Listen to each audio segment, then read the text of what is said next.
Good evening, folks. We'll get started here in just a minute. If you don't, hopefully you can hear me. If you don't mind, I'd love it for you to turn on your cameras. And so I know that you're there and participating. Makes it a little bit easier on me. If you have problems with your camera, don't worry about it. And we'll give another minute or so to see if anyone else is going to join us. Thank you, Lisa. Sorry? Thank you. That's fine. Okay, good. So you all can hear me okay? Yeah, that's all good. Thank you. Perfect. Thank you. All right, I looked at the course roster and I believe all of you are new to me and maybe new to the program as well. Maybe not, but I'm just going to bring up the course roster for fun. Double check it.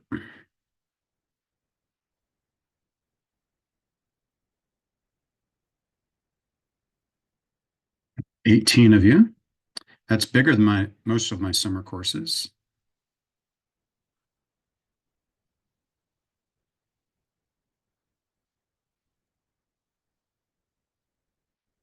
Well, I might recognize one or two.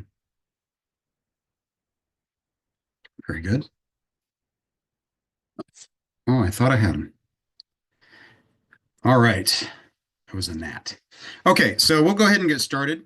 Uh, and the way I'm gonna organize tonight's talk uh, is I'm gonna introduce myself to you a little bit. You may have read my bio in the syllabus and a little bit about me, but I'll briefly go over that. And then since we don't have a huge amount of students here tonight, I'd actually like to hear a little bit from you. And I'll tell you about that here in a moment as soon as I introduce myself. But things like, where you're from, where you're at right now, meaning, and how long you've been in the Gamma program and when you expect to graduate. And that's kind of helps me a little bit as well. Um, and I try to do these Zooms now for this course, since it's a 4-week course, I'm only going to do 2 of these Zooms. And that reminds me, the date for the second Zoom is likely going to change. My schedule has changed a little bit, and it was originally scheduled for 2 weeks from tonight. And what's probably going to happen is I'm going to reschedule it for Monday, June 2nd. That'll be the last week of our course, and I will go over the final quiz. Then I think, let me just make sure I'm not missing anything up. I might have to adjust that. Let me look at my syllabus schedule here for a second. Tonight, we're just going to talk about course written assignment in first Zoom, June 2nd. Well, that doesn't help you out very much, does it? So, it closes on June 1st, right? Which is okay.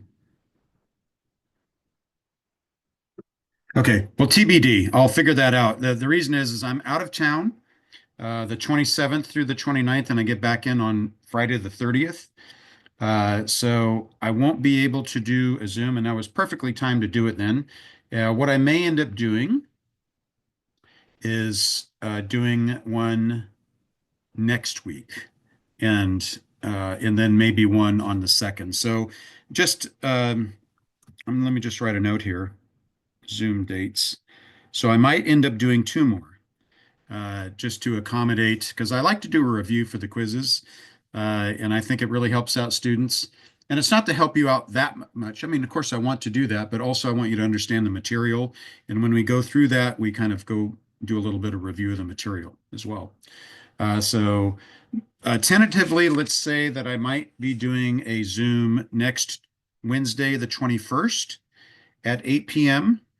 And I will adjust or do a new Zoom link, and then also one on Monday, June 2nd. Okay. So, and once I confirm that, I will put an announcement out for you all so that everyone's on board and tracking with that. Okay. Um, And so next thing I like to mention here is I like to start on time or I give a minute or two, but my goal is to try and keep these to about 1 hour because I know your time is precious and mine is as well, especially since I'm not teaching other than this course right now. The semester actually ended at OU, so you guys are holding up my summer already. No, but it's okay. It's an online course. I can teach this while I'm on vacation. But I do like to keep it to about an hour. If we go over an hour, that's okay. But that's just a goal of mine. I know those of you who are listening to the recorded version of this, this isn't a very convenient time for those of you who might be in Europe. And I apologize. It's just, I've never found a great time to satisfy everybody around the world. But this works for North America and actually East Asia because it's in the morning there. And so that works for people who are in Korea or Japan or somewhere like that, in China even. So, okay. So let me get started. So what we're going to do tonight is I'm going to do an introduction. I'm going to have you all briefly introduce yourselves. And then I'm going to talk about the course written assignment, as well as the first quiz. I'm going to talk about the intensity of the course as well, and the reading, and how much time you should spend on this course per day and on the weekends. It is a 4-week course that is, that is really, it's a version of a 16-week course, which has been crushed into 4 weeks. I wish I could make it easier than a 8-week or a 16-week course. And there are some things that do clearly drop out. I don't do as many discussion questions, weekly discussion questions, for sure, but the standards are the same. As I probably put in the announcement and or the syllabus, this isn't a great time to go on vacation. If you're working, I think it's very doable.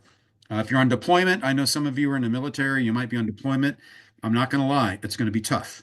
This has been tough for those who've been deployed in the past. So just take that into consideration and carve out the time as you can. So a little bit about me. My name is Rob Andrew. I'm an instructor here at the College of International Studies at OU. And I also teach on campus undergrad courses, and I teach for the Gamma program at the graduate level. Mostly the same courses, by the way. So this is U.S.-Russia relations. And I might have had some of you, I don't think, has anyone here that's live had taken one of my courses before? I don't think so, right? So there may be some out there that have, but I also teach courses on Arctic security, which is a relatively new course on diplomacy, the practice of diplomacy. I'm a retired diplomat. I'll talk about that here in a second. I'm putting together a brand new course, which I will teach the second half of the fall semester, the second 8 weeks of the fall, on the 1991 Gulf War, what we sometimes call the first Gulf War. I also teach the practicum. I'm one of the instructors that teaches that. So that is the only course which is a core requirement, or one of the core requirements for your Gamma degree. The other courses I just mentioned, including this one, are electives, essentially, for you. So a little bit about me. I am a retired Foreign Service officer. I served in several overseas locations, including Mexico City, Mexico, Moscow, Russia, San Jose, Costa Rica, and Stockholm, Sweden, as well as a few assignments stateside at Mothership and at Maine State Department in Washington, D.C., as well as down in Miami, Florida, actually with Southern Command as a civilian advisor to the Marine Corps component of Southern Command as what they call a foreign policy advisor or a POLAD. And I actually did an assignment right here at OU as the diplomat in residence about 10 years ago. And that's a fancy name for essentially a recruiter for the State Department. So that's my little bit about my foreign service career. And I'm always happy to answer questions. By the way, I'm also a career mentor for students on campus who are interested in foreign service careers and government careers. I know that things are up in the air, but you should also consider me a potential mentor as well, if you are interested in the foreign service in particular. So before my teaching time, before the foreign service, I was an Army officer. I was a field artillery officer, and I'm not located too far away from where the home of field artillery is, which is, of course, Fort Sill, Oklahoma, just down the road about an hour and a half from here. Various assignments. As I like to say, you're looking at one of the last U.S. military officers to patrol the old East-West German border back in the bad old days of the, well, let's call it the First Cold War now, and with between East-West Germany and Czechoslovakia. I'm a veteran of the first Gulf War, and that's where I'm getting a lot of my material for my course. But it's not just going to be about me in there, but it is going to take a more of a foot soldier's approach to the course, actually. So it'll be probably unique compared to most courses that you might potentially take. And let's see where else. Various assignments, Fort Hood, Texas, Fort Sill, Oklahoma, and a couple other places. Oh, Presidio of Monterey, which is where I was training to be a FAO, a foreign area officer for the Army, when I decided to jump ship and become a civilian and join the Foreign Service after I went through that testing process. So that's just a little bit about me. And so what I'd like to do here, and we'll start with you, and I'm not sure if I'm pronouncing your name right, but top left of my screen is Duong. Did I pronounce that correctly? Good evening, Professor. My name is Sorry to interrupt you. If you could just tell me where you're at in the world, yep, uh, yep, yep, yep. how long, is this your first class? How far along you are in the program and when you expect to graduate? Thank you. Thank you, Professor, for convening the meeting today. My name is Chinese Luong. You can call me Chinese, my first name, and I'm from Cambodia. But currently, I work at the Permanent Mission of Cambodia to the United Nations in New York. And before came here, I served at the Ministry of Foreign Affairs and International Cooperation of Cambodia in the General Department of Legal Affairs. And this Great. is my second semester for me before I took international law courses and the U.S. foreign policy, the U.S. Foreign relation. And the expectation for my graduation, it should be in 2026 because this is a second semester for me. That's all for me, Professor. Thank you. Thank you very much. Chinese, did I pronounce that Yeah, correctly? yeah, that's fine. Yeah, thank you. Thank you for that. And so interesting to have international students and good place to be stationed at in New York. I hope you're enjoying all of the amenities that the city has to offer there. Good. Danny, you're next on my screen here. So if make sure I'm pronouncing your name right and the same for you. Hi everyone, I'm Danny Hurley. I'm actually located here in Norman. I'm an academic advisor on the campus for undergraduates, actually in biology, so completely unrelated to the subject field.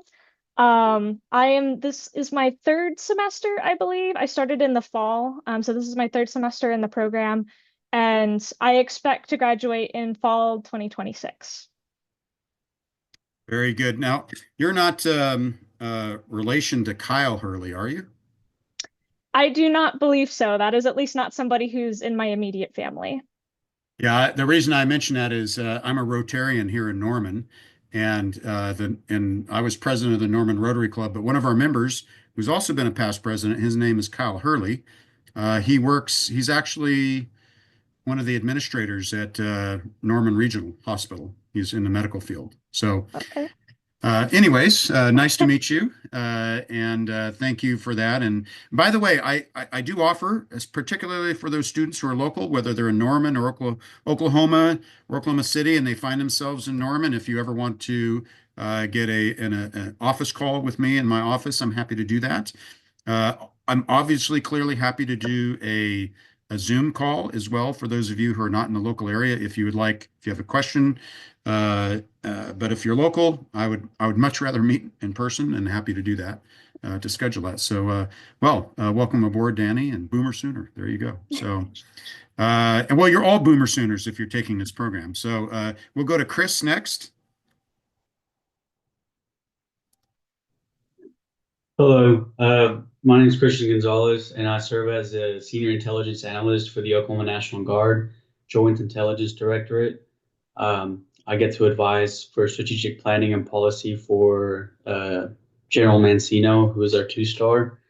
I began this this program in January of this year, and I'm expected to graduate in May of 2026. And Awesome. I'm located here in Edmond, Oklahoma. So you are local as well. Very good. Yes, sir. So I have a quick question for you, Chris, and welcome aboard. I wasn't a Navy guy, but I like saying that. Have you had a course or plan to take on with Dr. Sartorius? Have not. I don't know who that is. So I'll tell you who he is. He's a retired U.S. Air Force intelligence officer, and he teaches an intel course for the Gamma program. So I think I should. Okay, I think I'm enrolled in his class then. In the fall. yeah, it'll be one of the best classes you've taken. So Awesome. after mine, of course, but you know, he's Right. right. So Well, I'm learning about you. I actually want to follow your footsteps and get into the foreign service career. So that's my plan after the military. So I definitely have a lot of questions for you. yeah, so so since you're local, what I might recommend, and we can do it sooner than later, or we can wait till the fall, whenever you want. I am mostly around this summer. I am taking vacation in June for a week and July for about 2 weeks. But otherwise, I'm here doing research and putting together my new course. But I'm happy to do that. I'm a paid mentor, so that is part of my job Awesome. for this. So happy to do that. Thank you so Okay, much. well, thank you, Chris, and Alfonso will go to you next. Yeah, hello. My name is Alfonso Ortega. So I'm currently in Montana. I'm a security forces officer for the United States Air Force, actually commissioned out of OU.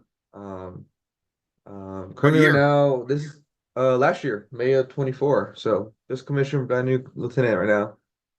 What was your Um, major? I'm sorry to interrupt you. no, it was a criminal justice major.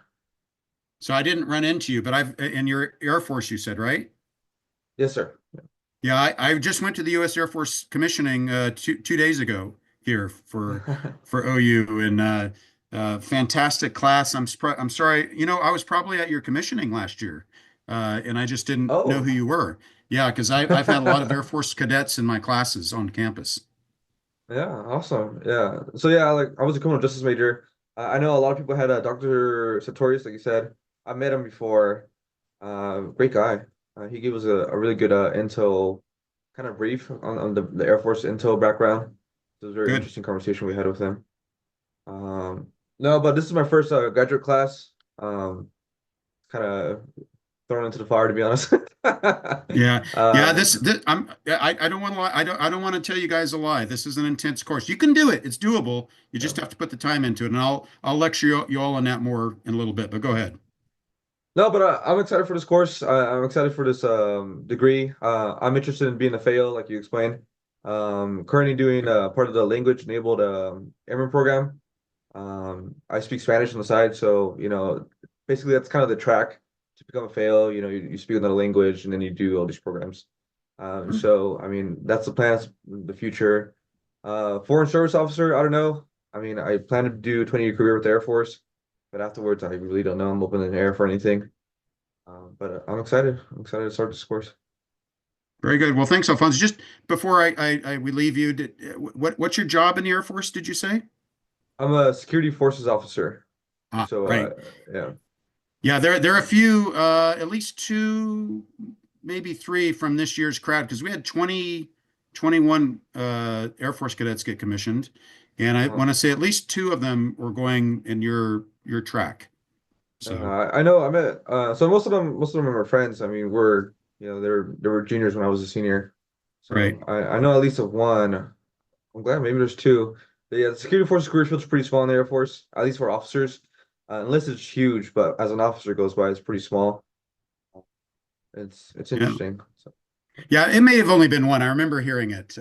I was there primarily for Joshua Sosius. Did you know him? Yeah, Associates. Yeah, he's a great cadet. Well, now lieutenant. He's an Now awesome. lieutenant. Yeah, he took one or two of my courses, and he was one of my best students, and that's why I went. I went to support him, and then another cadet that was there was named Rebecca Morin. I don't know if you know her or not. Yeah, Lauren. Yeah, she was I trained her when she first got as a cadet. Yeah. So I actually advised her 5 years ago for a military career. And then her dad is also in my Rotary Club here in Norman and was the president just before I was. So small Wow. world type of thing. Very small world, yes.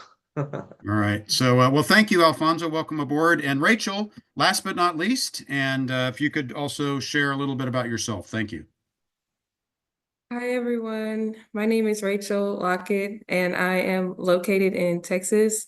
I started the program like Danny in the fall of 2025.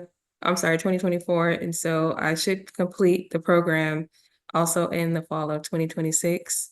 And I am hoping to work in the international development sector. I currently am working at a nonprofit organization where we teach digital literacy and mental health trainings and health education courses. So, yeah.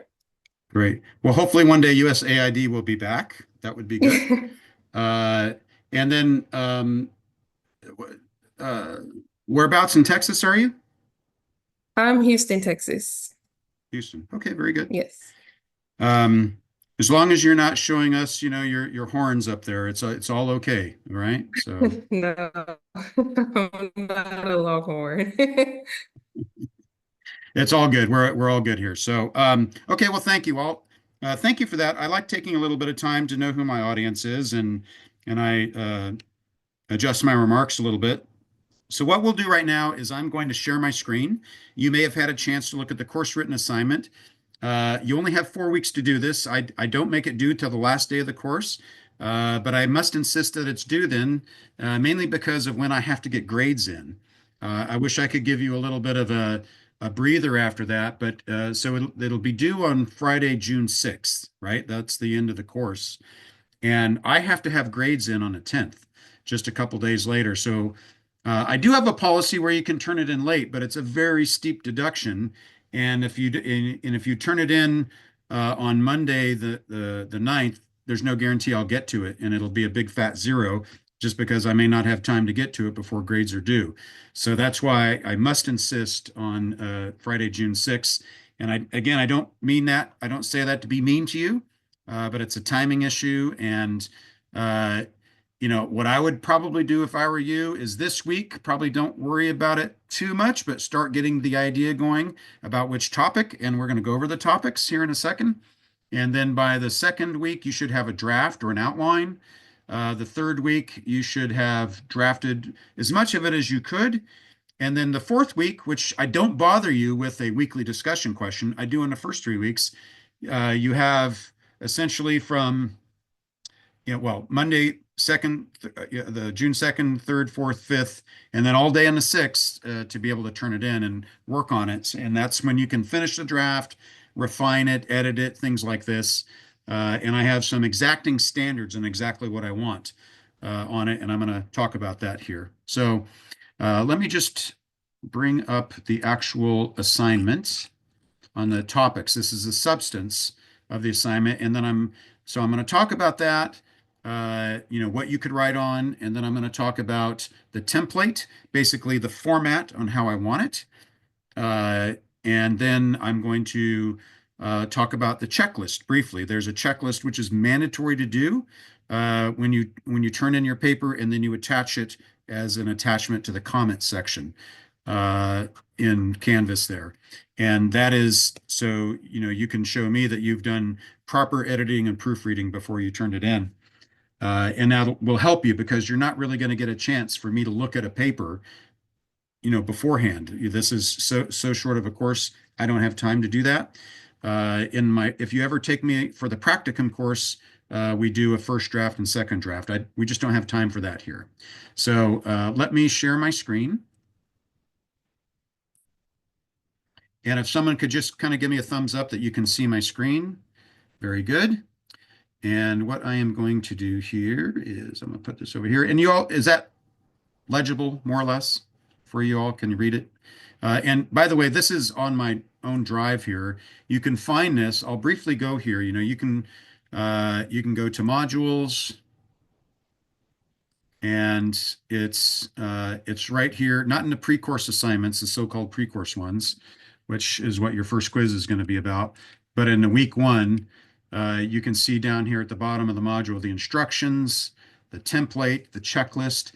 The outline here, I'll just show it to you briefly. This is a tool for you to use. I don't care if you use it or not, but it might assist you in organizing your thoughts, your paper. It's an idea on how to do an outline, but that's up to you for that. But I'm just going to open up these documents right here. Sorry. All right, so here's the instructions. So obviously, and I'm going to try not to read word for word here, but I'm trying to emphasize the most important points. So you're going to use this in conjunction with the template, which we're going to go over after this, as well as the checklist. And so we're looking at an analytical essay of approximately 2,500 words, no less than 8 pages and around 10. You could go over 10, but if you really go to, 13, 14, 15 pages, you're doing too much work. So we're looking at an 8 to 10 double-spaced page. That does not include the cover page and citations. Cover page is mandatory, as well as the citations. And I'm going to go over the citations in a little bit. And you're going to answer one of the following 5 questions. You choose one, and that's your prompt for your essay, for your paper for this course. Okay. The first one is, this is about, the question, if the United States and the Soviet Union were good allies, and they were, at least transactional allies during World War II, why did they become adversaries or enemies so quickly after the war concluded? What were the proximate causes of the deterioration of that relationship that led to the Cold War? What actions did the U.S. take to counter Soviet policy? And why were they important? And what, if any, effect did it have on the end of the Cold War? So you could call this a Cold War question, as well as, what happened in the immediate aftermath. Students have gone a few different routes. They've kind of treated this as the entire Cold War and did a little bit of an essay on that, which is fine. Some really concentrated on the immediate aftermath of World War II and kind of where things went wrong. And that's okay too. As I write here in the italics, in the parentheses, you can, if you also like, discuss the state of the relationship prior to the Bolshevik Revolution. Because it's actually, the Bolshevik Revolution, if you're not familiar with your Russian history, if you haven't, and if you haven't gone through my pre-course slides yet, or you're going through them now, it was really the Bolshevik Revolution which set the relationship between the U.S. and Russia in a tailspin that has really never fully recovered, to be honest. It's had superficial treatments since then that have made things somewhat better. During World War II, for instance, and the immediate aftermath of the Cold War, but we seem to be back to our pattern that we've had since 1917. So that's the first question. You could answer this one if you want. Or second choice is, and this is based on one of the books for the class, the Limits of Partnership book. Let me see if I have it ready right here. I do. It's this one. It's the one with President Obama and Putin reluctantly about to shake hands on the cover. It's written by Angela Stent, who's one of the great intellectuals on the U.S.-Russia relationship. And in that book, the book is based around what the author calls 4 resets in the relationship in the post-Cold War world. Starting in roughly 1990, 91, and up to about 2014. And so you could choose and describe one of those 4 resets in this paper. You can choose to write on 2 of them if you want, if it makes sense. You link them together. I'll leave that up to you. Some students have done that, but it might get a bit long. But where I've seen it work well is if you write on the first reset, which is, there's not a lot of grist on it, and sometimes they'll do a mixture of the first and the second one. But at any rate, if this all sounds Greek to you, you don't know what I'm talking about, you will, as you read this book, or hopefully you have it and you're starting to read it and what the resets are in the relationship. So this is choice number 2. Choice number 3 is a broader question in the post-Cold War period. And the basic question is, why has it been so difficult to have a better relationship? And I put it here, let me see if I missed anything in the hint. Yeah, no.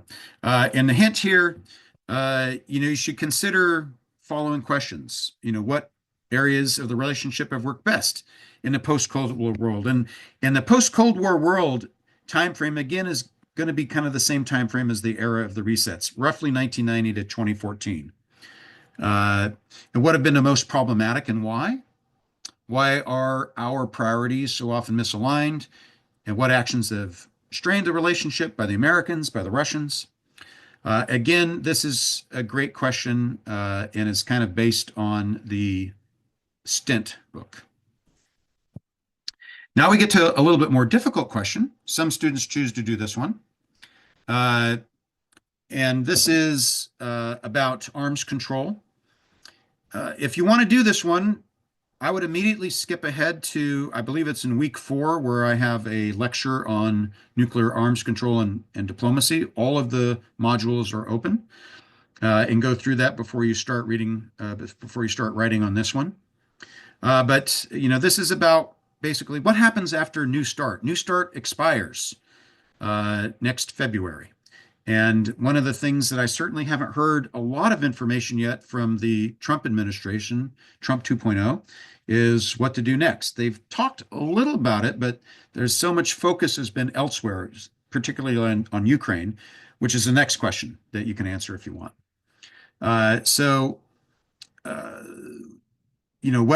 What comes next? And so I give you a few hints here. Consider my nuclear diplomacy lecture as a starting point if you want to write on this. I might recommend learning more about one of our top negotiators, Rose Gottemoeller, as you do your research. She was one of the authors of New START, negotiators for it as well. A great source is Arms Control Association. It's an online source. And then you should consider factors like modernization of current arsenals, new weapon systems like low-yield tactical nukes, particularly from the Russians, hypersonic weapons, maybe cyber-related or AI-related issues as well. I ask a question here, should we extend New START again in 2026? Well, there's actually no provision to do it, but given the Trump administration's approach, maybe they can. I don't know. But the way the treaty was written is they could only extend it once. So we'll see what's going to happen with that. And then there may be some new negotiations coming up, depending on what happens with the war in Ukraine and what's going on with that. Okay, so that's question number 4 you could consider, or question number 5. And this is your Ukraine question, right? So we have to address that. This should actually say summer of 2025, but I guess technically we're still kind of in spring. So given the current state of the relationship, and when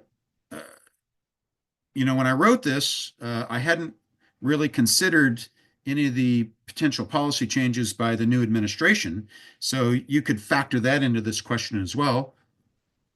But your essay could be about the current state of the relationship as a result of the war in Ukraine. The sanctions, and I would want you to answer the following questions. I'm specifically listing that not as parentheses and hints. You would need to address these questions. Why does the invasion affect nearly all aspects of our relations? What's the immediate root cause of the tension over Ukraine? What are at least 3 examples of the relationship that have suffered as a result? Certainly arms control, one of them. What's the current status of the war? Which side seems to be winning and why? Well, if we can define it as winning or not. What steps have been taken to de-escalate tensions? Well, we know that supposedly tomorrow, there was this offer to meet in Istanbul. I don't know. I've been out all day today. I don't know if any of you have seen any news on that, whether that's going to happen. I don't know. I haven't seen anything. But what steps have been taken to de-escalate? And then finally, you're going to have to answer, compare and contrast current relations between our two countries as a result of Ukraine, and compare and contrast it with the Cuban Missile Crisis of 1962. Okay. And I write here, of course, if you choose E, you may consider any policy changes by the new second administration of President Trump. Certainly, a lot of the course readings steer you towards one of these questions or all of them, and as well as any additional sources that you might choose. You need to have at least 5 to 10 credible sources for this paper. You're going to please use Microsoft Word Times New Roman 12 with 1-inch margins, double spaced. Due last day of the course before midnight Central Time, and it's worth 25% of your grade. Now, I'm going to go over the format here. You're going to need to cite all your sources fully using endnotes, not footnotes. If you don't know what those are, we're going to talk about that. That's the same as a footnote. It's just they're all pushed to the end of the paper, essentially. And a bibliography. As I told you earlier, you're also going to have to turn in the checklist that I provided. We're going to show that. I'll show that to you briefly. That you've thoroughly proofread your paper and followed instructions. That is one of the grading criteria, is going to be following instructions. Right. So before I go to the template, and I won't go quite word for word for the template, it's a little bit longer, but I want to expose it to you so you can use it. Are there any questions on the actual assignment, the substance? And I'm just going to stop sharing here for a moment so I can see you a little bit better. Any questions on that?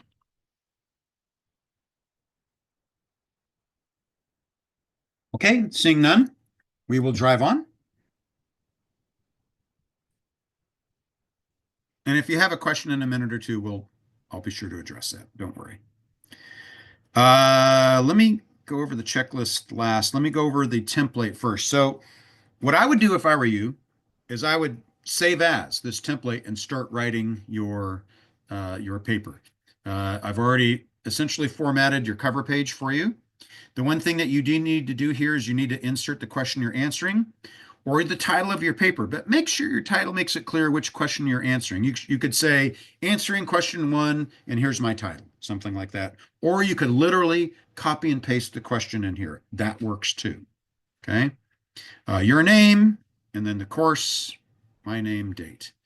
And please don't do what my undergrad students do, and they put an S on the end of my name. It drives me nuts. That's not my name. Or they'll misspell my name. And guess what happens? Their grading suffers a little bit as a result. Don't misspell the professor's name, please. If it were a really hard name, I would forgive you. But Andrew's pretty easy. All right, so I am going to require headers. So this is a header. And you have to have an introduction, and you have to have a header that says introduction. I like this to organize the paper. And you're going to, and then here's another header. You shouldn't be called main body, but it could be, think of it like a chapter heading or, transitioning to a new topic. And I'll go over that here in a minute. And then you are going to have a analysis header and then a conclusion header as well. Now you can do your own headers in between, this for the main body, your own names, but those are ones that I'm absolutely going to require. It's part of the format, following instructions. If you don't do it, I will deduct points for not following directions in the format. Okay, so again, I won't read word for word here, but I am going to mention the important things in an introduction here. This is, again, kind of giving you instructions. This is designed to help you format and write your assignment. You need a cover page. You see where the page numbers are, upper right. This template is your go-to source for questions on formatting. So this, for lack of a better word, call this Rob Andrews style. Okay, Rob Andrews Manual of Style, this document. However, if in doubt and this template does not cover something that you have a question on, you can use the Chicago Manual of Style as your stylistic guide. But you shouldn't choose that over mine. You try to do my format, and if I can't answer your question properly, then you go to that. And I give you a link here to where it is for the OU site. By the way, in your tuition, you all pay for the Writing Center. There is this thing called the OU Writing Center, and if you need help writing, go to them. and they will work with you online as well. Probably if you only give them a couple days, they may not be able to help you, but maybe like the second to last week, they might be able to help you. As I said, you have to write an introduction, set the tone. The introduction should be totally in your own words. You don't need to be sourcing stuff yet. It's how you're going to write this paper, how are you going to approach it, right? Double spaced, think your headings. Again, your heading, shouldn't, after the introduction, when you go into the main body, shouldn't say main body, but it could be like, how Russia fooled the US, or New START Treaty, or whatever name you think gets your paper going, right? Your next topic. So here's some more instructions. I upped the word count here a little bit, but around 2,500 is good. That's roughly 10 pages is 2,500, but somewhere in that range, around 2,500 is fine. Not including cover page and bibliography and endnote citations. We already went over the 5 questions to answer. Some best practices. I'm not going to go through all of these, but you need to go through them, okay? I'm going to highlight a few. Don't submit as a PDF. Do it as a Word document, please. Because I'm going to do track changes and I'm going to give you feedback, even though that'll be your final time to do it. But then you'll know, okay, this is what I did well on, what I didn't do well on. English. Oh my goodness. If my students, if they gripe about me, it's because I will check and double check your English. Make sure you're doing that. English is very important. Please don't use AI. What I've found, and let me talk about AI here for a minute. One of my students, not a grad student, one of my undergrad students totally wrote a paper using AI. I called him on it and he admitted it. And I told him, I said, you're lucky I'm not going to go to academic integrity because that is grounds for suspension or to be expelled because it's plagiarism. Now, can you use AI to get ideas, generative ideas? You do that on your own. I frankly don't care.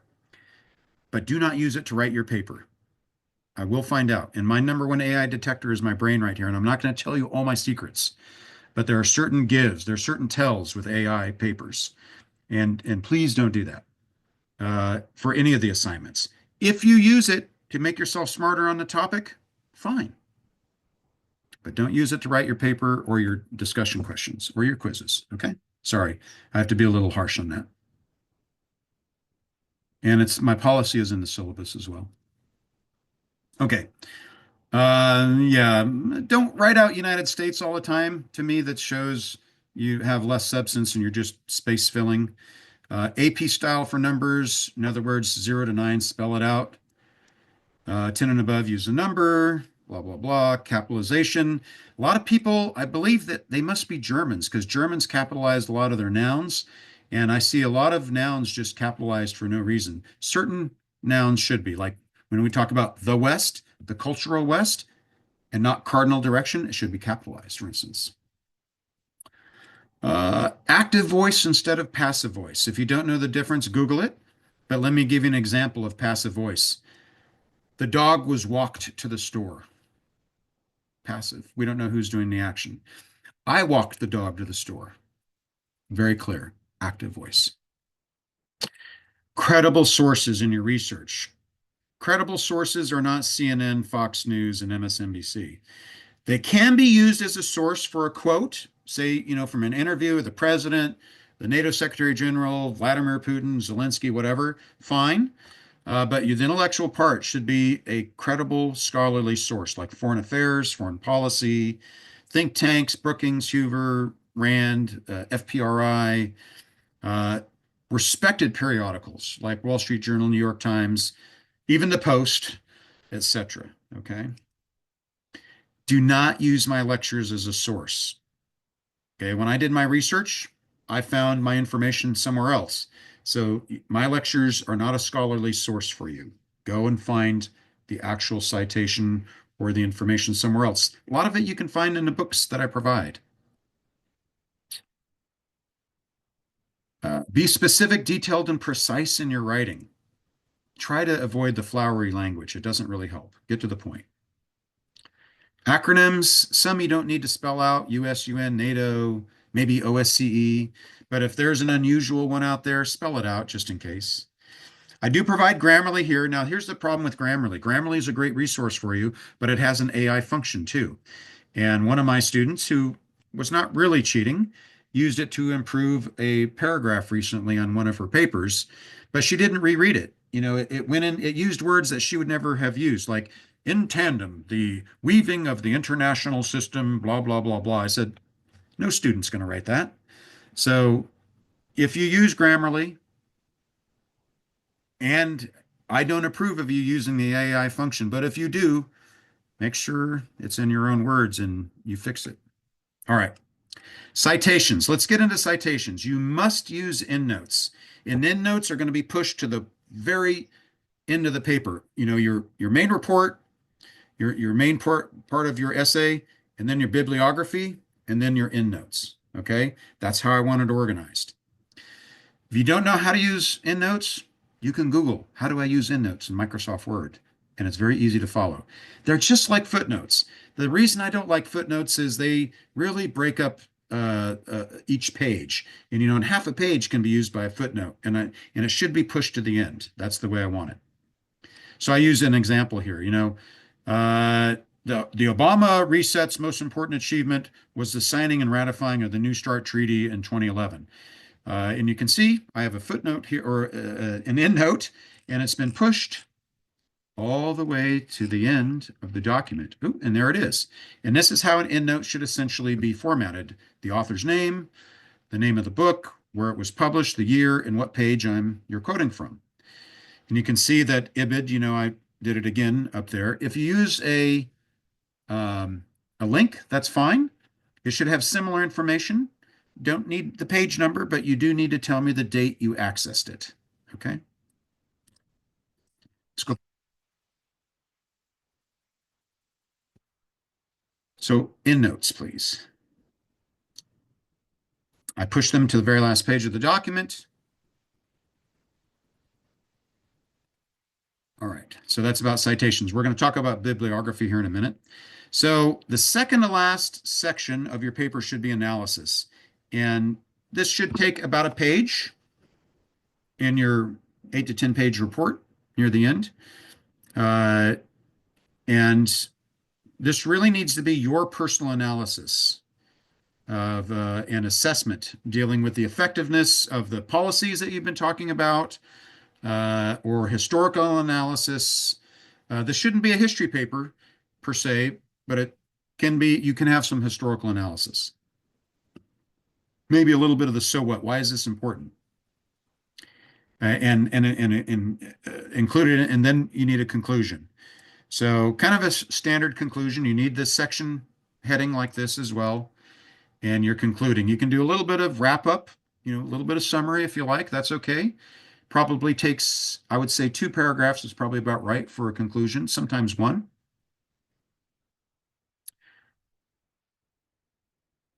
Yeah, okay. Next thing we're going to talk about is the bibliography page. It's the second to last section. By the way, the bibliography and the endnotes should be on a fresh page. So you're going to see how I've pushed the bibliography to a fresh page once I'm finished writing here. And this is the standard format you should use for a bibliography. It should be titled bibliography, not references, not works cited, bibliography. All right.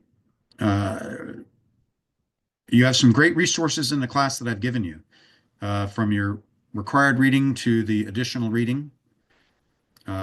Obviously listed in periodicals, articles, journals, academic. I put a few samples below.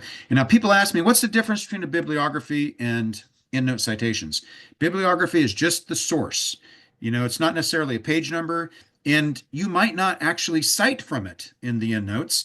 A bibliography is any resource that helped you write this paper, whether you quoted from it or not. Okay. Maybe you list an article here that was really interesting and helped your deep background, but you didn't actually cite from it. You should list it in the bibliography, kind of like what inspired you, right? But also it should reflect, the sources that you also used in the endnotes. You could probably copy and paste some of this right here. You know, I've given you some resources here that you might potentially use. Not this one. The White House has changed all of their websites. But anyways, example, and then endnotes. I know I spent a little bit of time on this. We're going to bust 9 o'clock, I'm afraid, before we get to the quiz review. Or maybe we'll get to it before then. But I want to see if there are any questions. This is really important. I spend a little bit of time because this is how I want the papers to look. I wish that we had a standard for OU and for the College of International Studies, but we don't. So I make my own standard. Any questions on this? Shouldn't be too difficult. I really won't review first drafts, but I will do this. If you were to send me your paper and say, does the formatting look right? I will do that. I'll take a look and say, yep, it looks good. You know, if I can review it in a minute or so and say, yes, your formatting looks good, I will do that. I won't review a first draft though, because it takes a lot of time and effort in a short course, and then I'd rather just grade it on the spot. So you don't want me to do that. Final product, okay? So let me go over the checklist. And I won't take as much time on that because that is really a document you should read on your own, but you'll need to do it when you turn in your paper. So let me go to the checklist. So you'll find this in there, and basically you use this checklist before you turn in your paper. So you're telling me you've done all of these things. You've complied with the formatting guidance that I've given you. You know, cover page, numbers, the font, the size, double spaced, etc., etc., etc. You use endnotes in a bibliography. I tell you more about citations again and sources. I give you a few additional resources, including the OU Writing Center. The content, no AI, please. Now, remember I told you I've given you permission, oral permission to use if you want. I don't think it necessarily helps you, but I've given you permission to use it to get ideas, but don't use it to write your paper, right? How it should look: introduction, main body, analysis, conclusion. Have you edited it? You know, you'll be surprised how many students, even at the master's level, don't even use the basic Microsoft Word editing tools before they turn it in. And when they turn in a final product, you know, the little squiggly red line shows up everywhere. I'm like, why didn't you do spell check at the very least? Punctuation. I know this is a pain, guys, but I've found that it's been helpful to students, and grades have gone up as a result of using it instead of not using it. Okay, and you'll want to look at the endnotes here on this. So again, let me stop there, see if there's any questions on the checklist. It is required to turn it in. When you turn in your assignment, you turn it in as you do in Canvas, but then there is that, you know, comment section on the assignment once you turn it in, and you can attach it to that and then submit it. And if that doesn't work, you can email it to me, okay? Yeah, but it always works. No one has a problem with that. It's easy. Any questions on that? Okay, so let me briefly show you again. I'm not going to go into details. I think I opened it up, but and I don't require you to do this, I don't need to see it. But if you want to use an outline, I've provided a template here to help you kind of organize your thoughts. If you want to use it, you can. This is basically a compilation of everything we've kind of talked about, and I've used, like main body headings, section headings here. For example, don't necessarily mean anything, but on topic here. And you can use this if you like when you're, getting your thoughts together to outline. Outlining is useful. It's a lost skill at the undergrad level, but I teach my undergrads to outline, and I make this a gradable event for them. But I don't do that for you guys because I'm assuming you're all smart and you already know how to do that. Okay, any questions before I go over the quiz? Some people have already turned in the quiz. That's great. And I won't be sharing my screen, so you'll just see me kind of reading my screen here. But let me talk about the first quiz.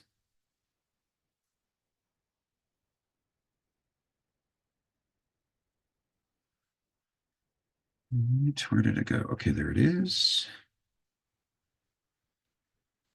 So I'm going to read you the instructions.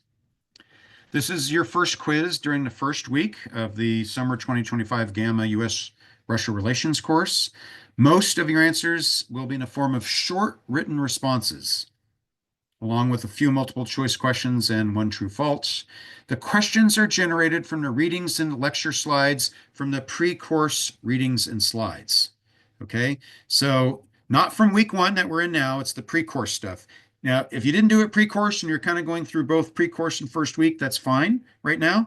But the quiz, the first quiz is only on the so-called pre-course material. Okay, to make that clear, not the official week one material. All right. It's open book, open canvas. In other words, you can use the class lecture slides, other material in Canvas, your own notes, our books on the honor system. And I'm going to leave it at this, as you're all master's students. I asked that you not use Google, search engines, AI to look up answers. To Google or to use AI is to cheat. Probably wouldn't help you anyways. There are 15 questions in this quiz. There's more than that because some questions have more than one question, right? But there's 15 main questions. There's a bonus question, question number 16, if you like, at the end. If you already got 15 out of 15 questions answered properly, I will not give you extra credit. However, if you answered a question incorrectly from questions 1 through 15 and answer the bonus question correctly, I will raise your score appropriately. It is in your best interest to answer the bonus question just in case. All right, and you have 2 hours once you start it. Now it's due this Sunday, May 18th, before midnight Central Time. And I will likely do most of the gradings on Monday the 19th, hopefully, and get those results out to you as quickly as I can. But once you start it, you have 2 hours. Okay. I'm just going to questions on the instructions for the first quiz. Pretty standard. Okay. Let's go over the questions.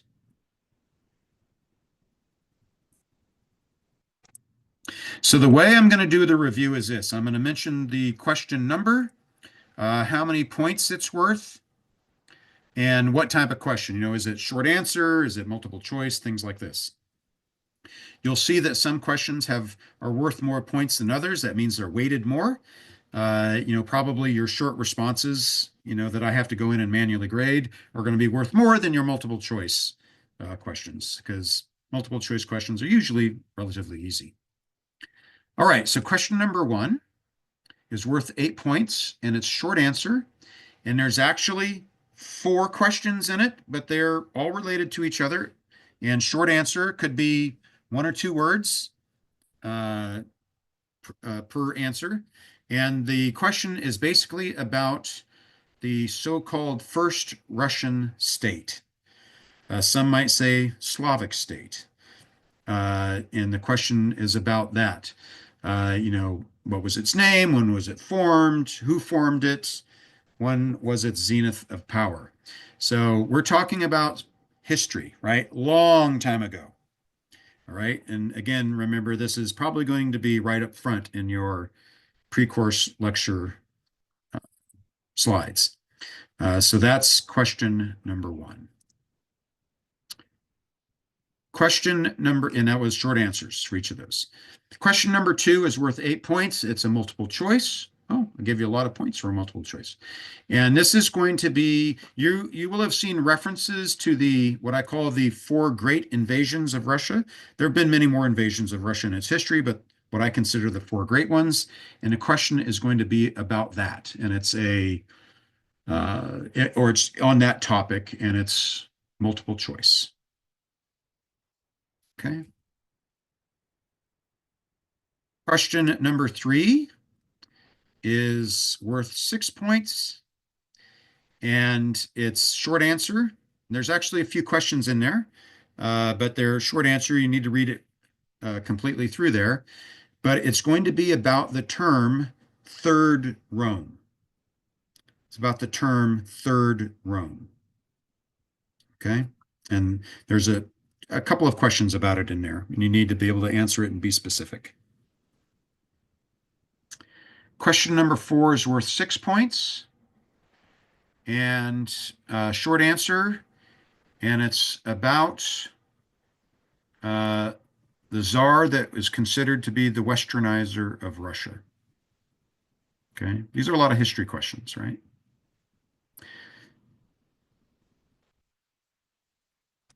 Okay, question number 5 is worth 4 points. And it's a multiple choice. And it's about the emancipation of the serfs. Okay, they didn't call it that. I use that terminology because we use the term Emancipation Proclamation from Lincoln, right, during the Civil War. But this is kind of like the Russian equivalent of that, right? That question is on the emancipation of the serfs. Basically, which Tsar did it and when. Question number 6 is worth 6 points and short answers. There's actually 3 little questions, 6 ABC. And the questions are all about the last Tsar, the last Russian Tsar. Even though Putin considers himself a Tsar, we're not talking about him. Okay? The last Tsar of the Romanov family, right? The Romanovs. Okay, and question number 7, multiple choice, worth 4 points. And the question is going to be about the provisional government. The provisional government. So this is the government that would have taken over. Let me make sure I don't give away too much here. They're the one that came into power as a result of the first revolution in 1917. The so-called February Revolution, which, by the way, sometimes people call it the March Revolution. And that's because there's a difference between the old style and new style calendar for Russia. This is why sometimes when you hear about the October Revolution, you know, the Red Revolution with Lenin, sometimes it's called the November Revolution because it depends on which calendar you're talking about. The old style calendar, October, new style, November. Don't get too wrapped up about that. I talk about it in the lecture slides. Okay. Question number 8, worth 10 points, short answer. I'm actually going to read this one out in its entirety. Okay, so pay attention and be thinking about it. Here goes. What is the legacy of Lenin's rule? In other words, what kind of governing tradition did he leave the Soviet Union / Russia with after his death? I give you a big hint. Here's the hint. Communism is not a complete response, though it could be part of one. Explain the benefits or pitfalls of this legacy. Okay, it's definitely talked about in the reading for the pre-course from the Russia, A Country Study book, which is a U.S. government-produced book. It's old now. But I'll read the question again for you. Question number 8, worth 10 points. Short answer. Probably takes, I would say, to answer this properly, you probably need at least 2 or 3 sentences. Again, here's the question. What is the legacy of Lenin's rule? In other words, what kind of governing tradition did he leave the Soviet Union / Russia with after his death? Hint, communism is not a complete response, though it could be part of one. Explain the benefits or pitfalls of this legacy. Okay, everyone's tracking. All right, good. Question number 9 is worth 8 points, short response. This is going to be about, there's 2 parts to the question. Make sure you read it. This is going to be about what the Russians call their part of World War II. And then there's another question related to it. Okay. What the Russians call their part of World War II. Not to be confused with what everybody calls World War II. You know, for most of us, World War II started on September 1st, 1939, with the Hitlerite invasion of Poland. ended in Europe May 8th, or in Japan September of 1945. But this question is about what the Russians called their part of World War II. Question number 10, yes, is worth 10 points. There's two questions clearly there.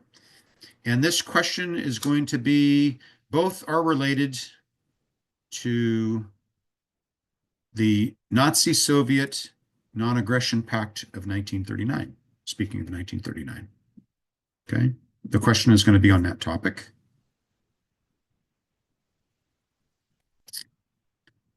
All right, question number 11 was worth 8 points, multiple choice.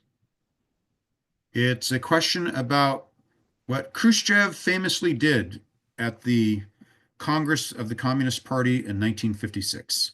Quite famous. You might even know it off the top of your head, but that question is going to be about what Khrushchev did at the 20th Congress of the Communist Party in 1956. Multiple choice. Question number 12 is your true false.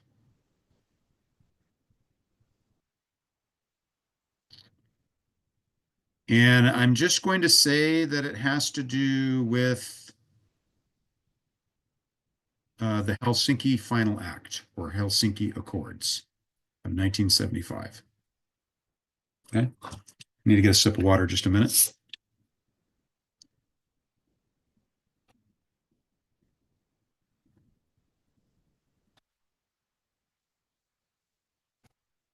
Oops, I'm going to spill my water if I don't put this on. Okay. All right, here we go. Next question. Question number 13, a short response worth 8 points. This is going to be about those great Russian words, perestroika and glasnost. The question is going to be about those two terms, perestroika and glasnost. By the way, any of you Russian speakers? No? Okay, this will be new for you. Good. Those were quite famous terms back in the mid to late 80s. All right, question number 14, worth 5 points, short answer. And this is going to have to do with Control Treaty, probably the most successful one in the 80s. And that's all I really want to give you on that. You'll definitely see it in the lecture notes. Arms Control Treaty. Now, this isn't the one that I need details on. You know, this has nothing to do with my arms control lecture, which is in week 4. This will have been covered in the pre-course lecture materials. Okay. And let's see, last of the main questions, question 15, worth 5 points, is going to be about the end of the Soviet Union. The end of the Soviet Union. That's what the question is about. And the bonus question, no hint. You either know it or you don't. What I will tell you is some of my students say, you didn't cover it in the lecture notes. And it'll be, you clearly didn't read your lecture notes. It is covered in it. But you do have to read carefully and completely. Okay, questions? Anyone need a clarification on any of them?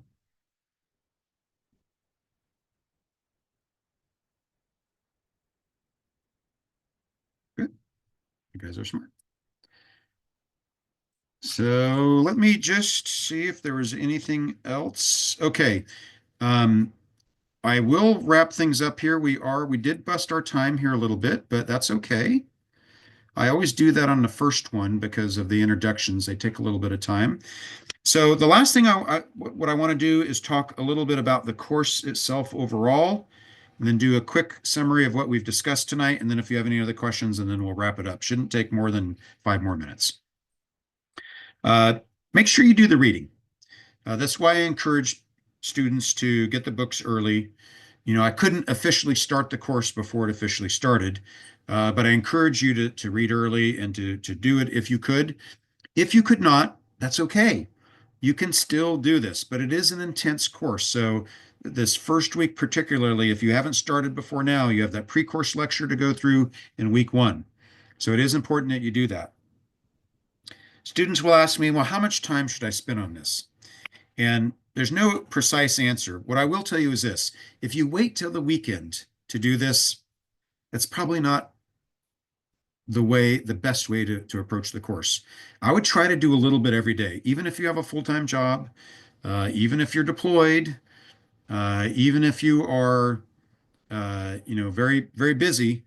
I would try to spend, I would recommend a couple of hours per weekday. But even if you've spent 1 hour per weekday, that's better than not.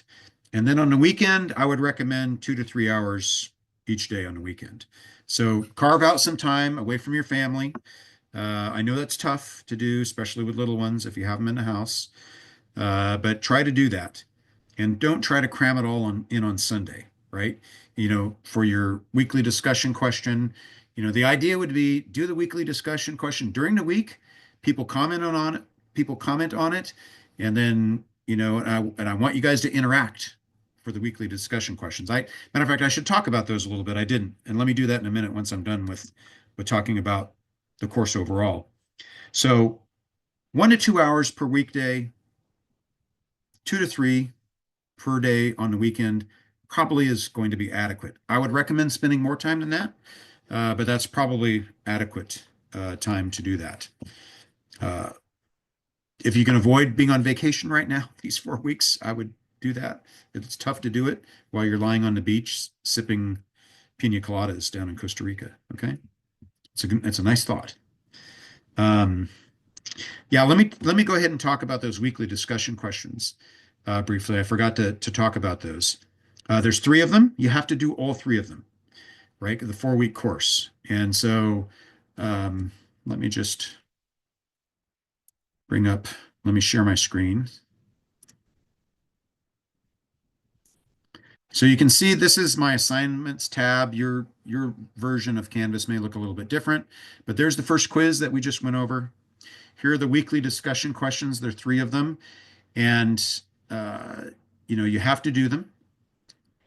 Once you submit your post, you have to interact with at least 3 different students, and please use their names. So Christian, for instance, if you're commenting on Alfonso's posting, please write, "Hey, Alfonso," or "Dear Alfonso," or "Alfonso, I really found this interesting, blah, blah, blah, blah, blah." It helps me to grade. And you need to do that with at least 3 different people. The idea of this is for you all to exchange information. Did you all understand the reading the same way, or the question? You don't have to agree with each other, but if you don't agree with each other, I would ask that you be constructive in your disagreements. Okay, most students are. I don't have an issue, but don't let politics ruin anything. Okay, this is an academic course. This is free exchange of ideas. No idea is stupid, right? And you can disagree, but disagree respectfully. But the idea is for you to interact with each other, and it makes you a better student on the topic. Your second quiz will be, and how I grade these. So they're worth 10 points each question. And I grade from 0 to 7 for your initial posting. You answer the question, right? Let's even open up question 1, right? So the question is, you have a choice of 2 questions here.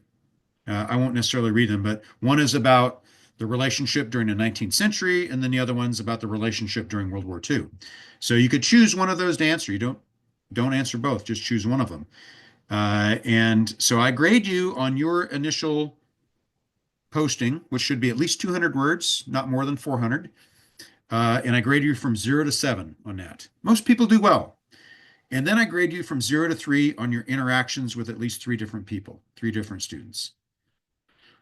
If you do a simple interaction like, "Hey, Alfonso, I thought you did a great job answering that question," and that's all you do, that's not going to cut it. Okay. You give them a little bit more feedback. Do you agree? Do you disagree? Did you find their point of view interesting? Did they see something you didn't? Things like this. Okay. So it's worth 10 points. Okay. Second quiz, which, as I've indicated, I will probably do a review next Wednesday. This is an Audible change from the syllabus, because I would like to do that for you, and I won't be able to do it the following week because I'm gone, and I don't want anybody, to do it on Memorial Day or Friday or on the weekend. So I'll probably schedule that and more to follow on that. There's your course written assignment and then the final quiz. And I will go over the final quiz on our last Zoom, which, as I say, tentatively, I've scheduled for June 2nd. I need to officially do that. But yeah. All right, guys, 9:15. I went over 15 minutes. I'm willing to stay here as long as you all, as long as you want to answer your questions here, but I am finished for tonight. Any questions? And it can be about the course, what I've discussed, grading, the topic. If you want to talk about the topic at all, we haven't done that, of U.S.-Russia relations. I'm happy to do that for a little while. Maybe not all night, but I'm willing to stay here if you are. So, questions? I have a question. Sure. Actually, two questions. My first question is, how do you prefer to be addressed? So I am not a PhD. I'm not a doctor. Some people do, and I don't correct them. It's not that I enjoy that. Probably Mr. Andrew is fine. Okay. So, Mr. Andrew, my second question is related to the discussion posts. So I noticed in some of your dialogue in this session, sometimes your questions are guiding questions, and sometimes your questions are you need to answer these. I already did the discussion post for this week, and I picked the second one, and you asked 6 questions, which is a lot to try to answer in that 400-word limit. So Yeah. are you looking for an answer to all of your questions on the discussion post, or are they more like guiding you to help you kind of formulate an answer? It's more like guiding you here, but let me look at that one that you did and make sure I'm not lying to you. Okay.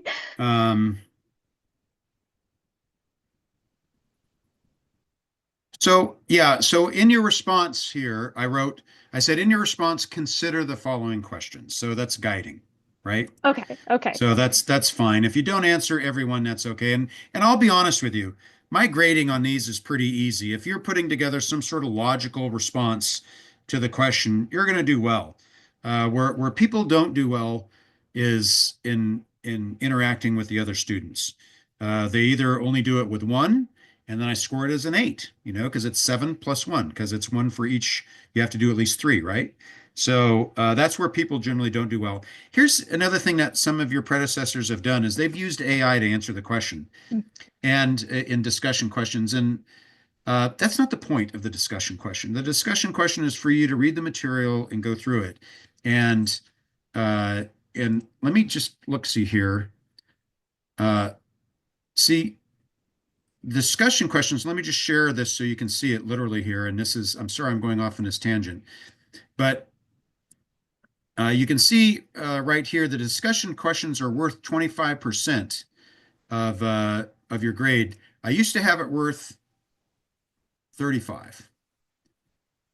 So I've downgraded what it's worth because people were using AI, and frankly, I've considered getting rid of the discussion questions, but students begged me actually to keep them because what I was going to put in their place was a quiz that you had to do your readings and lecture notes for the week, and I gave you a 10-minute quiz to answer 15 or 20 questions where you either know the answer or you don't. They would all be multiple choice, right? Chick, chick, chick, chick, like that. And so students talked me out of doing that.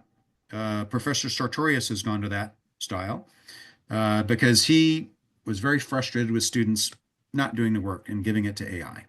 So don't do that. And I'm not saying that you did, but that's the point of the discussion questions is for you all to discuss it, to get better on it, to use your noggin, to think about the issues being presented, consider the questions that I've provided, and see if it makes sense to you. Because some of you in this course, there are 18 of you. Some of you probably know the topic of Russia pretty well, and some of you know nothing about Russia. And so these questions are guided to kind of cover everybody in that area. Does that make sense? Yes, absolutely. That was very helpful because I think I got hung up on trying to answer to all of the questions, and I know my writing style. It sounded very disjointed in my writing style because I was just trying to answer all of it. So if you notice a change between discussion two, from discussion one to discussion two, that's why I figured out that I didn't have to answer them all. No, that's okay. And look, frankly, I'm not going to, if you go over 400 words, I'm not going to subtract points. Okay. Okay. So that's a good point to put out there. If you're, if you're above 600 words, it's probably too much, right? Okay. So if you bust 400, don't lose sleep over it. And even if you bust 600, I'm probably not going to lose sleep over it either. But what I'm going to tell you is I'm going to, scan the text instead of read it very closely. And what I do in my grading is I kind of scan the text, your answers, make sure you're kind of on track. Uh, I'm not going to go after your English in the discussion questions. Don't let that fool you. I will go after your English in the research paper. But I'm less worried about your English in the discussion questions. I'm more interested about the interaction. Do you guys get the topic? Compare and contrast and argue with each other. That's quite all right. That's the point. You learn better when you have that discussion. Perfect. Thank you. You're welcome. Sorry for my long-winded response. That I've truly turned into an educator now. So, yeah. Other question. I used to be so short in my answers in the military. Get it done. Now I have to give a little bit more. Other questions?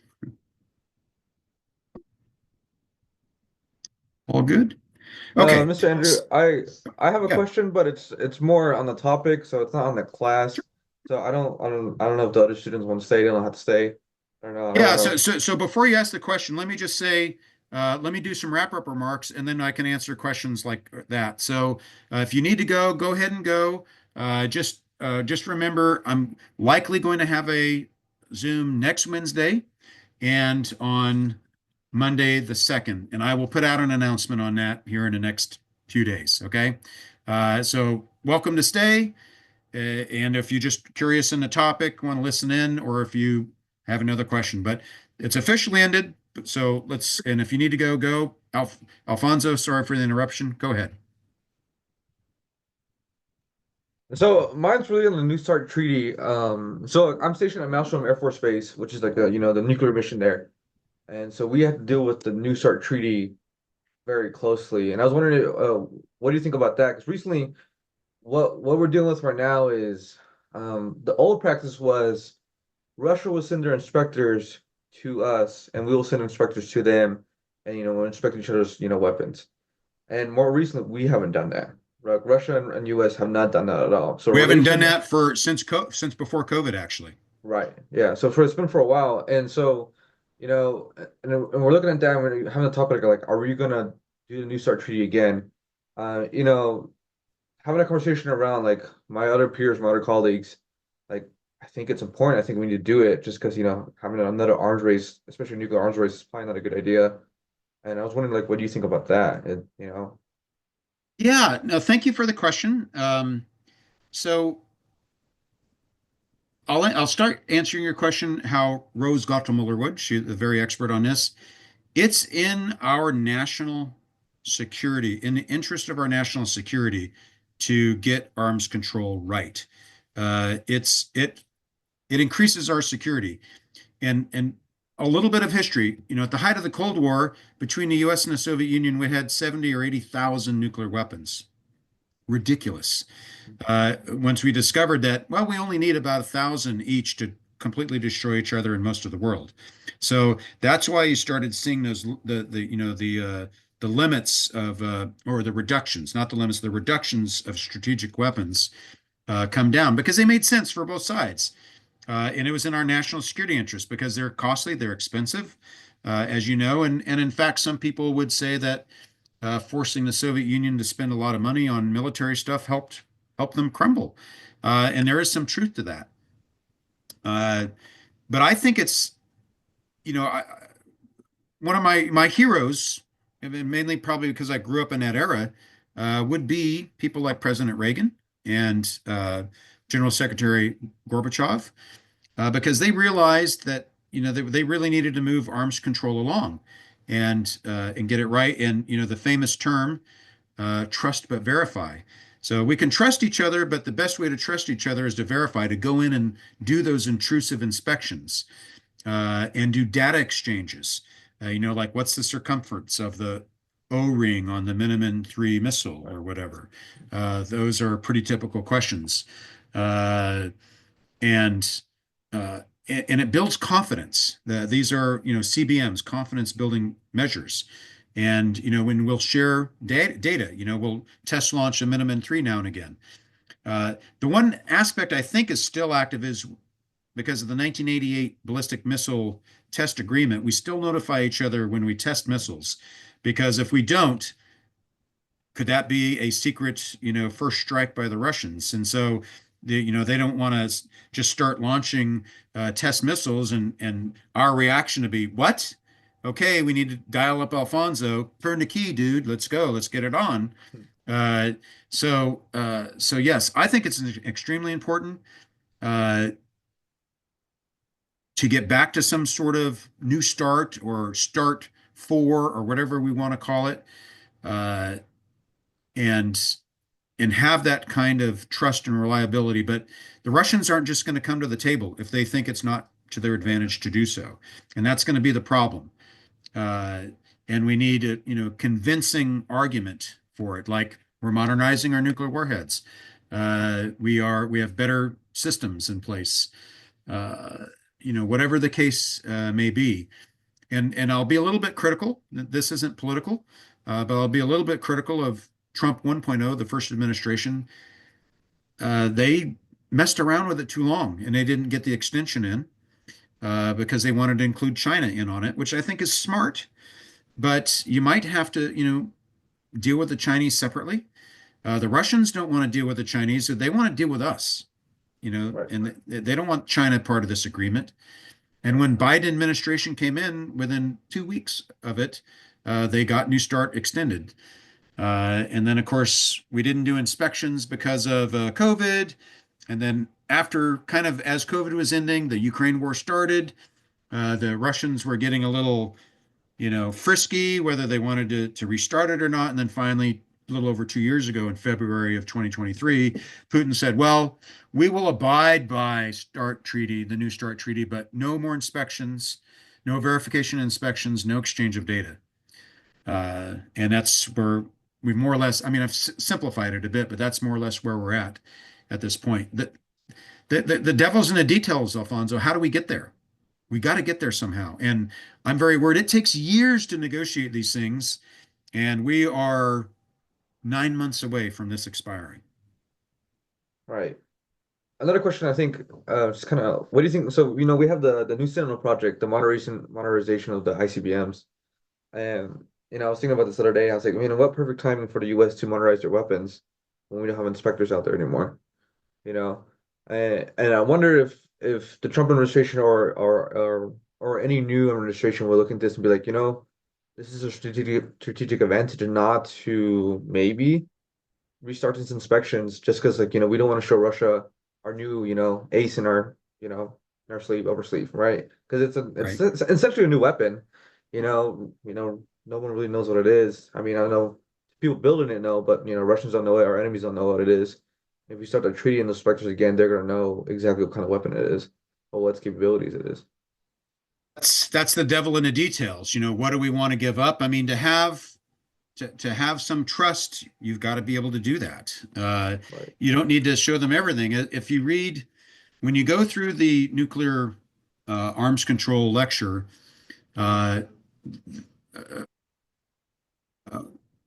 Rose Gottemoeller, and I'm going to go back to her and cite her on this. She said the holy grail for nuclear arms control is not just new weapon systems like that, but to inspect nuclear weapons warhead storage sites. And we've never done that. And to be clear, on every one of our reduction treaties or limitations from SALT, no nuclear warhead has ever been destroyed. They might have been decommissioned, they're put in storage, but the only thing that's ever been destroyed were delivery systems, whether they were missiles like the Pershing II missiles in Europe from INF, to B-52 bombers, to submarines. So, the nuclear triad, right? And they were the delivery systems, but the warheads themselves, that's probably the most sensitive that we're not really willing to share with each other at. And that would really be, if we could trust each other enough that much, that would be it. But yeah, you're right. But as far as the Sentinel is concerned, I'm not an expert on it. I'm aware of the modernization program. But if we want to get to serious arms control, we're going to have to show them a little bit. Right. We're not going to want to, but if we don't do that, what's going to happen? Well, we might have another arms race. Are we willing to fund another arms race? The Russians have some pretty good systems, and we do too. And strategic deterrence, the concept of MAD, mutually assured destruction, still works. Right. Our ballistic missile defenses are not enough to stop the Russian arsenal. They're probably enough to stop North Korea and Iran if they were to acquire one. But no way you're going to stop the Russian arsenal. I mean, you can stop some, but they would overwhelm it. Right. So, yeah, I don't know if I answered your question very well. I mean, no, it just got me more thinking. I found it interesting because like I definitely know the weapon storage area has been inspected because I was there on the ground because I went back. I was prior enlisted before this in security forces as well, and so I was assigned a duty of guardian inspectors, just watching them. It was a fun little gig, but it was left a lasting impact on me. It was just like watching like, okay, this is what a treaty can do and how much power it has and how significant it is because it does make an impact. Um, I guess the different question is like, what if we do build a system like, Trump administration is calling the Golden Dome, he wants to build that. Sure, fine. If we build a system like that to where we can stop all nuclear weapons coming through, how would Russia look to that? Will they start another arms race? Will they make, I mean, they would have to. I'm assuming at this point, if we do something like Well, that. yeah. So, I mean, this was one of their biggest problems when we talked about missile defense in Europe, and putting interceptors in Poland and radars in Czech Republic and all of this type of thing. And they were focused on Iran. Russians never bought it. And they look at any ballistic missile defense system as as a danger to the strength of their arsenal. And there is something to be said about mutually assured destruction and deterrence theory. And the ultimate ace up the sleeve, and unfortunately is not our ground-based ICBMs. For you, it's our subs, it's our boomers, because they're very hard to track. They move all the time, and that is the ultimate ace up the sleeve, which ensures second strike capability, right? So, if there was a Russian surprise attack in Montana and North Carolina or North Dakota were wiped out, submarines would be like, no problem, we got this. So, I mean, that's a big part of that. I lost my train of thought. Ask your question again. There was something else I was going to say. Oh, I lost my train of thought too. Golden Dome, if we had that, well, I guess the submarine. I mean, the Russians have submarines too, and I guess they technically have that second strike capability as well. They do. Most of their fleet is most of their ballistic missile subs, not all of them, but the majority of them are in the Northern Fleet based out of the Murmansk Kola Peninsula area. And extremely powerful, and they've updated them, and they're putting new subs out to sea almost literally as we speak. So definitely to be worried about. But as far as Golden Dome is concerned, I mean, I go back to the old sword and shield argument. For every better shield that someone produces, there's going to be a weapon that's invented that gets around it, right? So, this talk of Golden Dome reminds me a little bit of SDI, Strategic Defense Initiative, or what they used to call Star Wars during the Reagan era. Good idea. Is it really 100% effective? Probably never going to be. The other thing is, what about hypersonic weapons? What about drones? And what about the Russians using an undersea drone and light a nuke off the coast of San Diego, and a tsunami totally wipes out our naval base there? So, there are ways around it. And frankly, if you had a really good ballistic missile defense, and this was the argument Reagan always had, and there's something to it, great, we're protected, but you actually have created a situation, and this goes back to deterrence theory and game theory and all of this. Before we would be able to deploy that, would it be in the Russians' best interest to go ahead and execute a first strike before they can't? And so you upset what we call the apple cart of strategic stability. And I'm not advocating that we don't do that. But what I am advocating is that ABM, the Anti-Ballistic Missile Treaty of 1972, which went along with SALT I in 1972, signed by President Nixon and Brezhnev at that time, they limited how much ballistic missile defense there was, because the more ballistic missile defense they had, what is the effectiveness of theirs, particularly their land-based ICBM systems, and any ballistic type of missile. So there's a lot of thought that needs to go into this. And in fact, shouldn't we encourage the Russians to do the same thing so we have stability? And that's always the point when you have nuclear weapons, to have some sort of strategic stability. Because when you upset that apple cart of strategic stability, that's when one side, if they feel they're going to get weaker, that's when they're going to lash out somehow. That's my take. You don't have to agree with it. It's just that those are my thoughts on that, and it can be a hard pill to swallow, especially in this environment. But if we were to ever get back to a rational, well, I think Putin is rational, but to a leader more like Gorbachev, who, by the way, is viewed as a traitor in Russia, as a hero in the West, but someone who is willing to work with the West and not view each other as enemies. Some idea of détente, some idea of peaceful coexistence. We can look at the history for those terms, so that we're in a better situation. But yeah, I hear you where you're from, but those are my thoughts.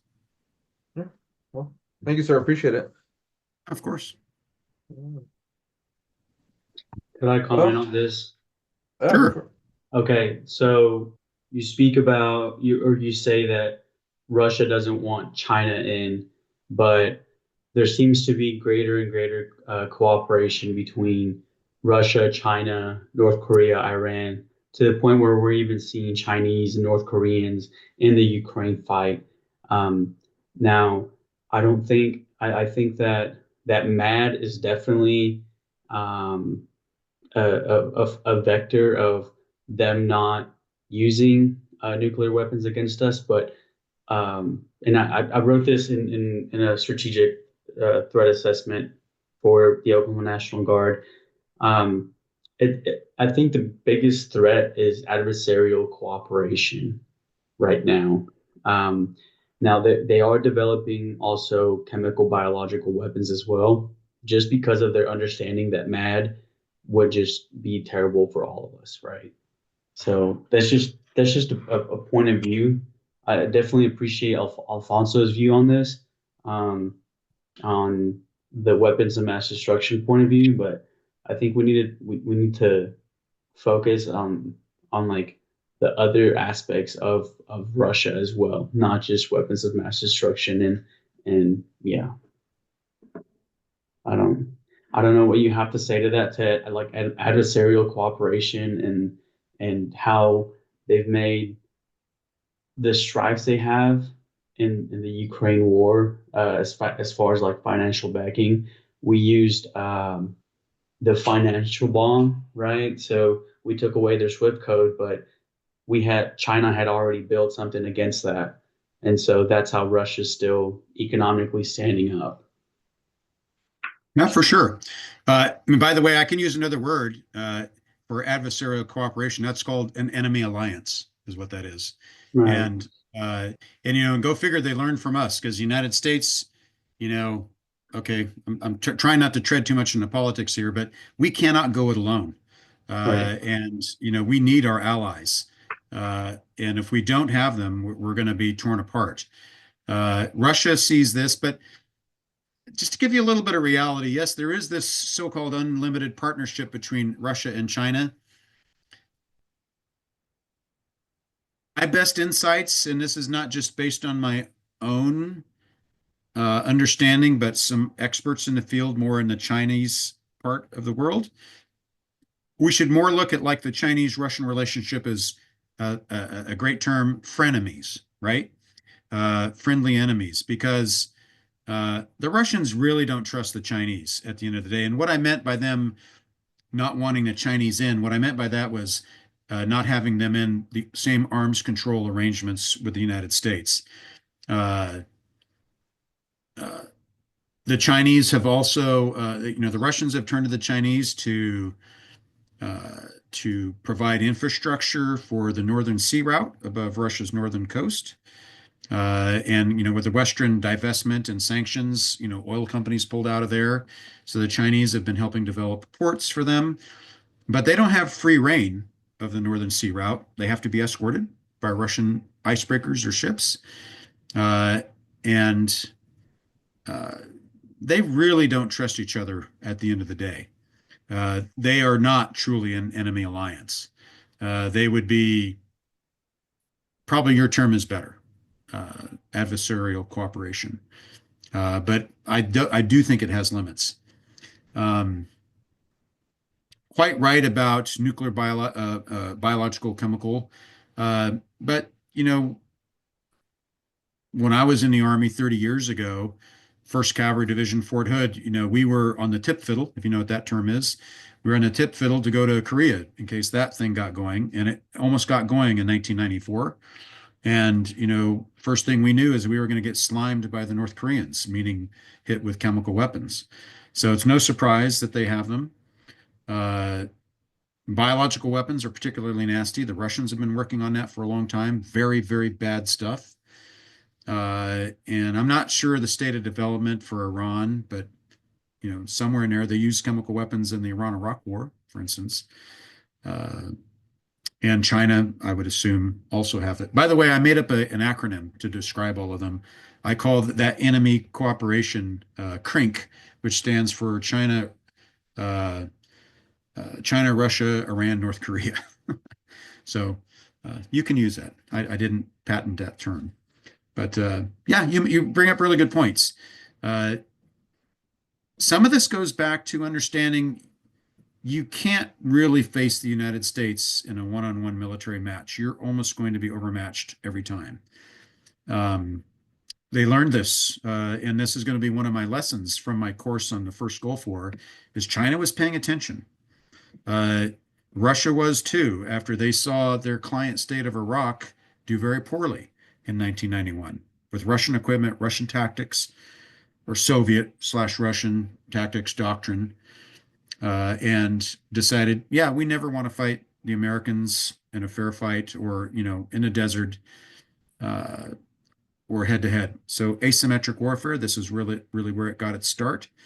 And, death by 1,000 pricks, essentially. And that's how you fight the United States. You fight it by election interference. You fight it by investments in the United States itself. And you fight in areas where the U.S. is not that good at. We call that the gray zone dominance. That's a new term. Someone probably at DoD earned $100,000 for coming up with that term. Yep. Yes, that's right. If you go back decades and decades, there's been the same concept. We just call it a new thing. But gray zone, that's right. Yeah. Good word for it. Gray zone. Hey, Christian, real quick question for your side. Because I don't know too much of Army tactics or anything like that. Are you guys following this, ACE initiative that the Air Force is pushing, the Agile Combat Employment, or anything like that? I am not as of now, but I will as of tomorrow because I have a meeting with the Air Force about it. So, with the Air National. Nice. So I will let you know. I was just curious because, man, they are just pushing that. And I understand if we go to war with in the Pacific, like, we're literally going to do island hopping. So you just have another word for it. But I was wondering if the Army had already coined the term for it or not. So. Yeah, I'll learn about it tomorrow, actually. So the Marine Corps has a term for it. you know, when I left Marine Corps Forces South in 2019, they were really in the transition of what they called getting back to the Navy after they'd been in Afghanistan and Iraq as essentially a second land army, and they wanted to get back to their roots, amphibious, you know, forces, and they had a term and a doctrinal term, a little bit more technical than island hopping, but I think it's still the best term. But maybe Christian, that's your homework. You can tell us. I think you'll probably Yeah. find out a little bit about the Marine Corps theology on that. I know that I'm part of the infantry brigade combat team there in Norman, and Army Secretary of Staff or some person sent us some memo, and that one's moving over to mobile combat team, and I think it's more so to address the Indo-PACOM region because that's where the money's at now, especially with this administration threatening to pull out of NATO. So that's where our eyes are at. Yeah, that would be a mistake, but yes, okay. All right. We Well, would thank you. we would Appreciate it, sir. essentially do the Russians' work for them. So why do we need to do that? All right, guys. Exactly. Thank you. Anything else? I think we've gone on long enough here, and I've got a few other things I need to do. But any questions on the course? Good. All All good. right. Thank you. Thank All you. right, so I'll put out an announcement on the next Zoom dates and probably a new Zoom link as well for that. And yeah, otherwise, welcome to the course. I'm sorry it's a bit intense. I know there's a lot of work to be done. Take a deep breath and just wade into it. I know you'll do well. So have a good night. Talk to you all later. Thank you. Bye-bye. Bye.